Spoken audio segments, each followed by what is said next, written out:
Hello and welcome, task number 5. Real quick, thank you very much for those who have subscribed and those who have come along this short journey, this introductory to Catharsis journal writing.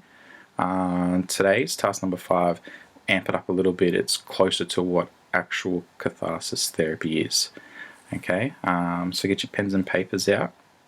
I don't want you to spend too much time on this one, okay, because we're going to be talking about pain, and it's not always a good idea to dwell too much on a painful experience, especially if you're just by yourself at home.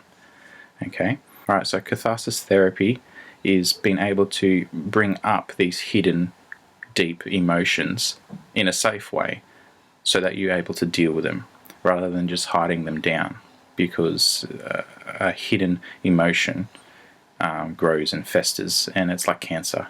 It festers and spreads to your life and others around you. So that's why I don't want you to sort of sit on this for too long. But in every sort of experience that we have, we try and learn from it. So think about this question just for a short amount of time.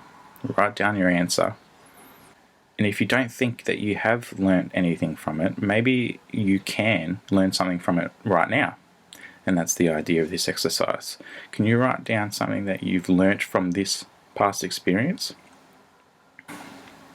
Alright, so remember, don't spend too much time on this, okay?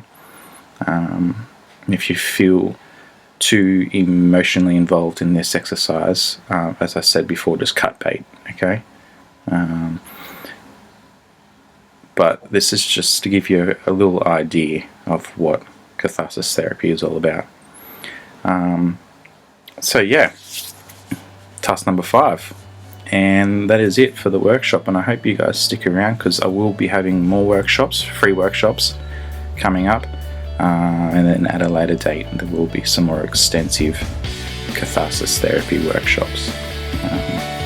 But stay tuned and I'll see you then.